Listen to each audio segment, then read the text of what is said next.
মৌলভীবাজারের শ্রমঙ্গল সরকারি বালিকা উচ্চ বিদ্যালয়ে দীর্ঘদিন ধরে কোনো নারী শিক্ষক না থাকায় শিক্ষার্থীরা চরম ভোগান্তিতে পড়ছে। ১৯৩০ সালে প্রতিষ্ঠিত উপজেলার একমাত্র সরকারি বালিকা বিদ্যালয়টিতে বর্তমানে ষষ্ঠ থেকে দশম শ্রেণী পর্যন্ত প্রায় ৬০০ শিক্ষার্থী অধ্যয়নরত। তবে ১৯টি অনুমোদিত পদের বিপরীতে কর্মরত আছেন মাত্র ১৪ জন শিক্ষক, যার মধ্যে একজনও নারী নন, যা একটি বালিকা বিদ্যালয়ের জন্য গভীর উদ্বেগের বিষয়।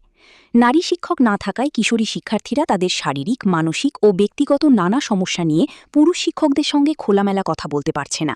বিশেষ করে বয়ঃসন্ধিকালীন স্বাস্থ্য বিষয়ক সমস্যাগুলো নিয়ে তারা সংকোচে ভুগছে।